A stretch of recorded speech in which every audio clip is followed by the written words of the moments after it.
The Biden administration is gearing up to roll out a $30 million grant program designed to make drug use safer. The program will fund the distribution of, quote, smoking kits and supplies. Now, a spokesperson for the Health and Human Services Department told the Washington Free Beacon that these kits will provide pipes for users to smoke crack cocaine, crystal methamphetamine, and any illicit substance, and that the department would prioritize applicants in underserved communities as defined under one of President Biden's executive orders. Despite the Washington Free Beacon report, an HHS spokesperson said in a statement that it was blatant misinformation, saying the harm reduction grant offered by the Substance Abuse and Mental Health Services Administration and authorized by the American Rescue Plan is a grant program designed to help Americans who are struggling with substance use stay healthy and safe, prevent overdose death, and find pathways into evidence-based treatments. Like all programs that use federal funding, these grants must adhere to relevant federal, state, and local laws or regulations. The report fueled fierce backlash from the GOP. Let's take a look. The new program will hand out needles and pipes along with safe sex kits, reportedly to make drug use safer while promoting racial equity. Also, they want to hand out the pipes so you don't inject. Louisiana Senator John Kennedy is a Republican on the Judiciary Committee. And Senator, good morning to you. Does this work? Bill, there almost aren't words in English. The Biden administration just keep on rocking it in the free world. I mean, every single day reality calls, and the Biden administration just hangs up. I don't think when moms and dads lie down at night in America and can't sleep, they're worried about clean injection sites and sterile crack pipes. The issue, Mr. President, is crime. The issue, Mr. President, is how to stop it, not how to encourage it. Newsweek contributor and business consultant Pamela Denise Long and editor-in-chief at The Real News and author of the book The Work of Living, Max Alvarez, here to discuss. Welcome. Thanks, guys. Thank you for having me. So, Max, I read this story, and it seems like they did get the details right, despite HHS putting out a statement saying it was wrong and then not really actually, as far as I can tell, contradicting anything in it. Look, I'm a libertarian. I am for legalizing all these drugs, and I think you should be able to buy these products or the pipes, everything else in stores or wherever else.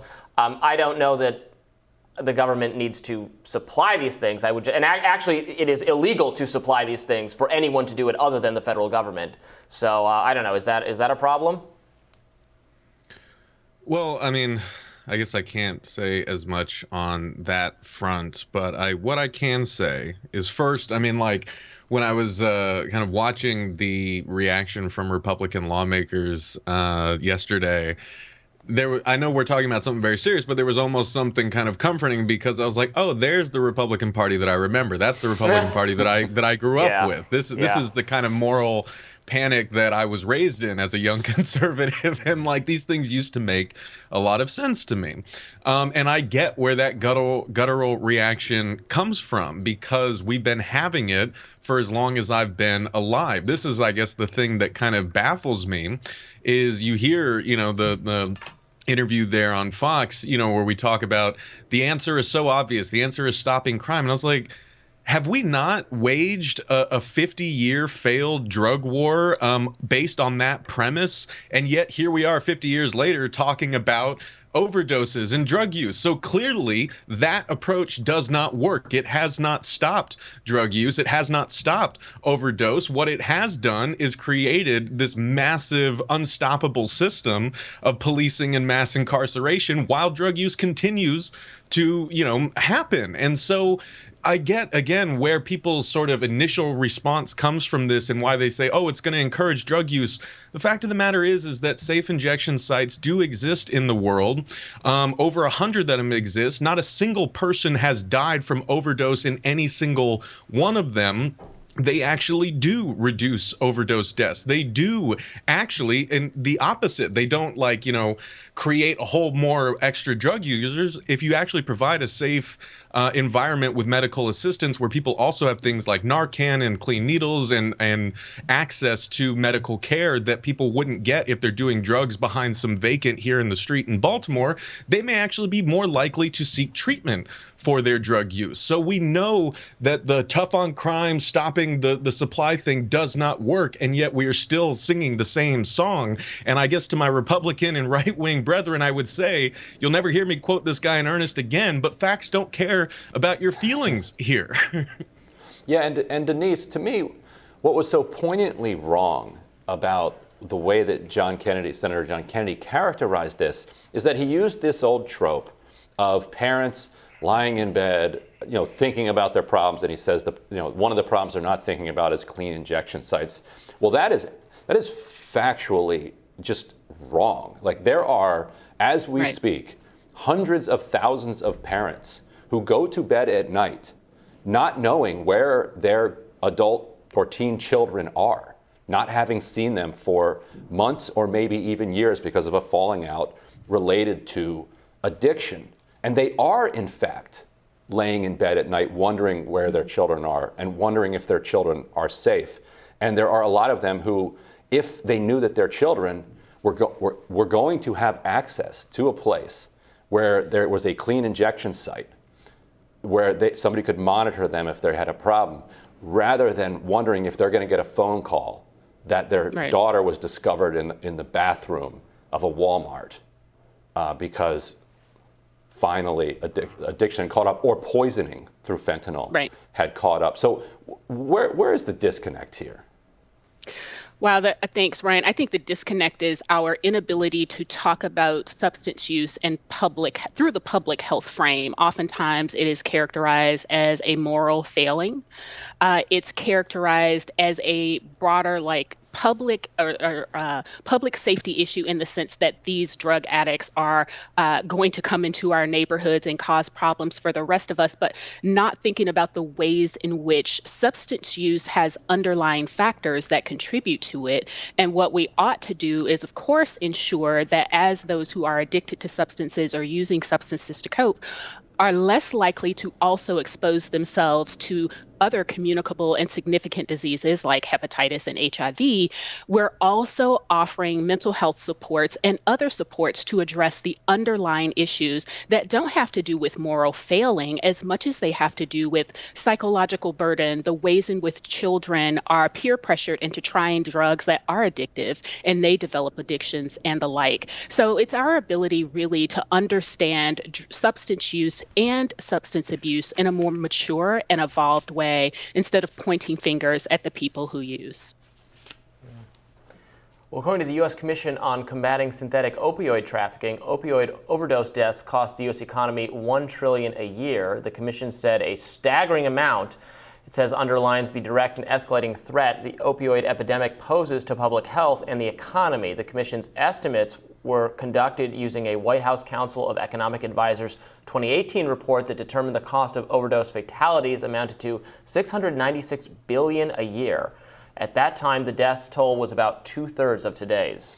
Between June 2020 and May 2021, 100,000 Americans died from drug overdoses. That's 30% higher than the year before and more than double the number of deaths caused by car accidents or gun violence during that period. What's more, about 2/3 of those deaths involved synthetic opioids like fentanyl and primarily affected victims between the ages of 15 and 45. The report adds synthetic opioid overdose deaths continue to ramp up across the U.S. and, quote, show no signs of abating. And Max, I've started to hear people talk about these fentanyl overdoses not as overdoses, but as poisonings, as I referred to it earlier, because it's not the case that people are, taking, they took a higher dose of what they're used to and overdosed as a result. It's that it's laced with something else that is fatal, and that's why they die. It would be like if somebody who is a raging alcoholic and drinks, a bottle of vodka every night, all of a sudden somebody puts fentanyl in their vodka and they drink it one night and they die, you wouldn't say they overdosed from vodka. Like if you put arsenic in their vodka, right? You would say they were poisoned, and so that adds, I think, to the public health element in a way that we're not used to, because in the past, a lot of these overdoses were genuinely organic overdoses of people just imbibing too much of the substance. How do we think about the role of this fentanyl poisoning that has been injected into our drug stream? Well, I mean, I think that you hit the nail on the head, Ryan. I mean, it's frustrating because, as we've been saying here, I think that, we need to first really shake ourselves free of this sort of old puritanical notion of what overdose looks like. And in many ways, I feel like we still haven't. We were just talking about this like two seconds ago, right? Like we could still say on Fox News that, this is not what parents are concerned about, when in fact there are thousands, if not hundreds of thousands, if not more parents who are concerned about this, who have lost children, people who have lost coworkers, neighbors, fellow church members, right? We have otherized the users of drugs for so long that we can no longer see them as human beings, even as our fellow human beings are suffering all around us. And so we do first need to really break ourselves out of that mental cage and recognize that even, whether someone is using heroin or whether someone is taking, a prescribed opioid, like they are still a human being who does not deserve to die. But I still think that, that's something that a lot of people can't really move past, because they have put in their head that the people who die from this are not people worth defending. And this is what really there's a deep foreboding that I have here, and the great Brandon Soderberg wrote a great piece for the Real News Network recently about the kind of fight here in Baltimore to stop the overdose deaths, and how fentanyl is making its way into the drug supply and killing a lot of people, and how safe injection sites actually provide the kind of kits that you can test your supply on to see if it is laced with fentanyl. Thus another reason to support them. But what Brandon Soderberg wrote about, what Adam Johnson and others have written about, is that this is so politically difficult for Democrats or anyone advocating for this to actually take a stand on, because, as we're seeing from the media backlash right now, they take such a moral beating and they're not willing to go to the mat and assert the dignity of the humanity of the people who are dying here. So they just let it drop like they always do, and nothing happens and more people keep dying.